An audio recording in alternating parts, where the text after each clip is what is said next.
شاہوں کے بیٹے تھے مگر وہ سرفراز ملا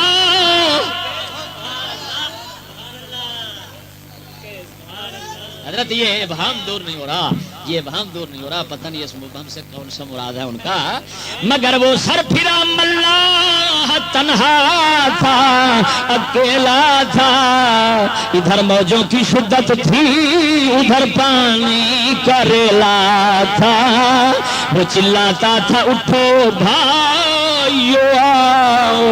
ادھر آؤ ذرا ہمت دکھاؤ دست بازو کام میں لاؤ ہوا میں اڑ چکی ہے دھجی دھجی باد بانوں کی شکستہ ہو چکی ہے ناؤ مانگو خیر بانوں خیر جانوں کی فرمانے لگے ہوا میں دھجی اڑ چکی ہے جو بادبان ہوتے ہیں جو کپڑا اڑا جناب حاجی لٹکایا لگایا جاتا ہے کشتی میں ہوا کے ساتھ کشتی کو چلانے کے لیے وہ فرمانے لگے ملارے بھائی وہ ختم ہو چکا ہے اس کی دھجیاں ہوا میں اڑ چکی ہیں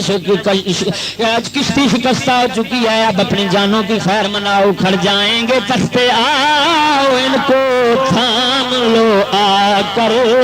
سلامت ہیں جو کچھ اوزار ان سے کام لو آ کر ادھر سیلاب پھر آتا ہوا معلوم ہوتا ہے ادھر گرداب بل کھاتا ہوا معلوم ہوتا ہے نہیں ہنگام سونے کا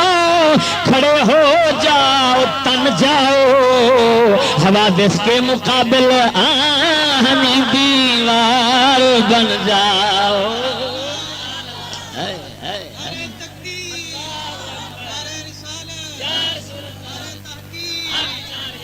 مبادا ناؤ اب کے اور بھی کمزور ہو جائے یہ گرداب بلا شاید دہانے گور ہو جائے ارے بھائی جاگو خدا را جاگو کہیں ایسا نہ ہو کہ جڑی کشتی کھڑی ہے بھی جاندی رہے جنہیں ایک رہ گئی ہے بیچاری ٹوٹی پھوٹی ہے بھی جاندی رہے اٹھو ہے وہ چلایا وہ چیخا منتیں کیا ہزاری کی مگر بے سود تھا سب کچھ کسی نے بھی نہ یاری کی نہ آمادہ ہوا کوئی بھی جرأت آزمائی پر سبھی ہنستے رہے ملاح کی ہر سرائی پر بیچارہ ہے پاگل کلا بچا لائے گا آج کہنے حضرت صاحب نو کلا بچا لے گا کشتی ڈوبن والی انہیں ہن بچا لینا بلاتا غیرت اسلام لے لے کر جھڑکتے تھے لیکن سب اسے دشنام دے دے کر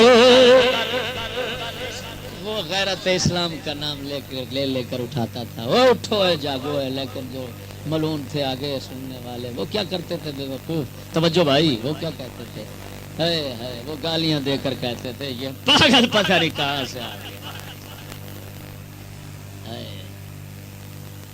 مگر ملاح اپنے فرض کا احساس رکھتا تھا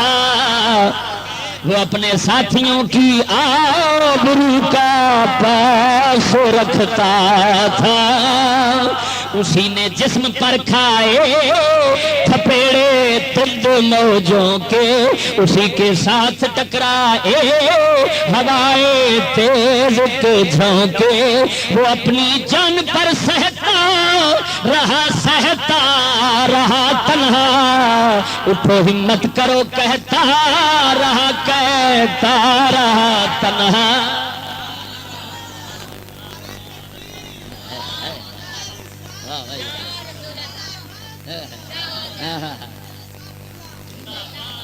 زندہ باد ہمارا زندہ کنار مگر ہنستے رہے غفلت کے شیدائی اسی کشتی کے ہمراہی اسی ملاح کے بھائی ادھر بڑھتی رہی دل دریا کی طغیانی، ادھر گھٹتی رہی توفیق انسانی، شکستہ ناؤ کا ملا بے دم ہو گیا آخر، بڑھا کر حوصلہ تن میں لہو کم ہو گیا آخر، گرا دریا میں چپو ہاتھ سے پتوار بھی چھوٹی، شکستہ ہو گئے بازو مگر ہمت نہیں ٹوٹی، وہ کشتی کے محافظ ڈھونڈتا تھا اب بھی یاروں میں، انہیں تاکید کرتا تھا اشاروں میں، مگر اس کے اشاروں کو سمجھ سکتا نہ تھا کوئی، سمجھ سکتا بھی ہو تو اس طرف تکیتا نہ تھا کوئی، تھکن کا ہو رہا تھا اب اثر آہستہ آہستہ، لگا جھکنے وہ سر افراز، سر آہستہ آہستہ، وہی سر جو ہواؤں سے نہ طوفانوں سے جھکتا تھا، نہ فرعونوں سے جھکتا تھا، نہ حمانوں سے جھکتا تھا، نہ جھکتا تھا کبھی میرو وزیرو شاہ کے آگے، وہ سر ایک مرتبہ پھر جھک گیا اللہ کے آگے، تعجب سے ردائے ابر میں سے برق میں جھانکا کہ یہ ایک آخری سجدہ تھا اس مرد مسلمان کا، شکستہ ناؤ میں طوفان کی اس چیرہ دستی میں وہ اپنا فرض پورا کر رہا تھا، بحر ہستی میں خدا کی راہ میں خلق خدا کا رہنما بن کر خود اپنی ناؤ میں ڈوبے ہوں کا نا خدا بن کر، تمسخر ساتھیوں کے اور غیروں کے ستم سہنا، مگر از ابتدا تا انتہا ثابت قدم رہنا، میری آنکھوں نے پہلی مرتبہ یہ ماجرا دیکھا، ادائے فرض اپنے رنگ میں جلوہ نما دیکھا۔ اچھا یہ اپنے آپ کو کہہ رہے ہیں،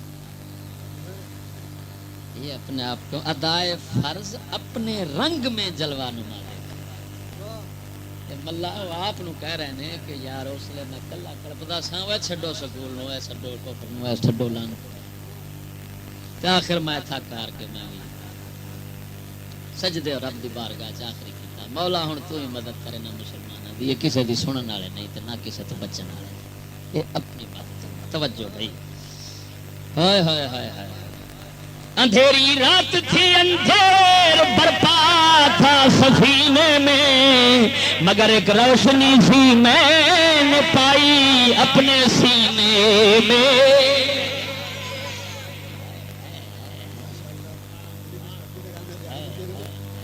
واہ شیخ صاحب، واہ شیخ صاحب، ہاں جی سانو پڑھدے رونا ہوندا پیا تے پھر زبان کلام شاعر بزبان شاعر اس کا لطف ہی، سنو بھائی، شعائے نور جس سے عشق کی گرمی ہویدا تھی، میرے دل میں اسی ملاح کی صورت سے پیدا تھی،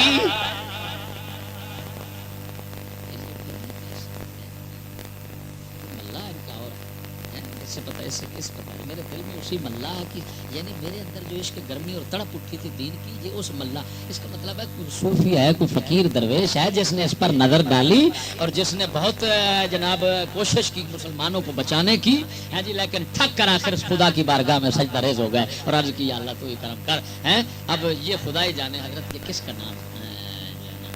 وہ ان کے دل میں کوئی ہے تو فقیر ہے نا، ایسی بات برباد ہو چکا، مگر مکتب نے بے حس کر دیے تھے دست پا میرے، تحفظ کشتی بشکستہ کا بس میں نہ تھا میرے۔ اس کا مطلب یہ نکلا کہ ان کے ابتدائی دور میں جو وہ فقیر تھے کہ جنہوں نے ان کو سمجھایا یہ وہ، لیکن کسی نے نہ سنی، پھر یہ میں گیا سکول میں اور جو سو گیا وہاں پر، مجھ میں طاقت ہی نہ رہی کہ میں کشتی کو کوئی آسرا دے سکوں۔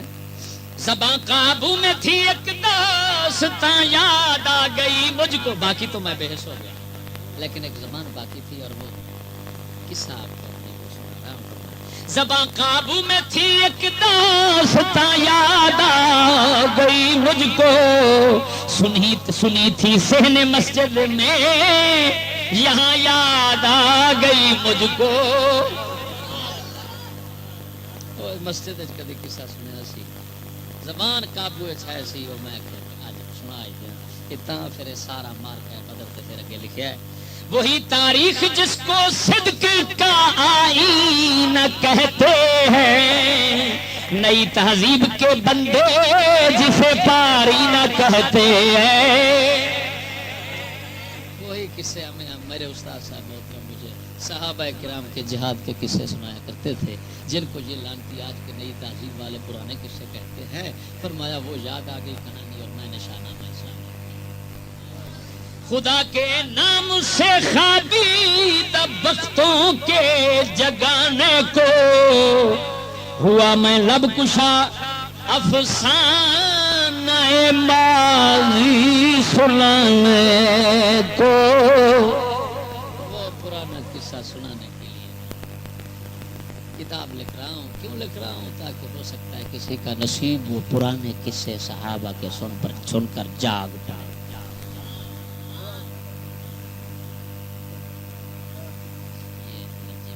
قسط پوری ہو گئی مسجد میں۔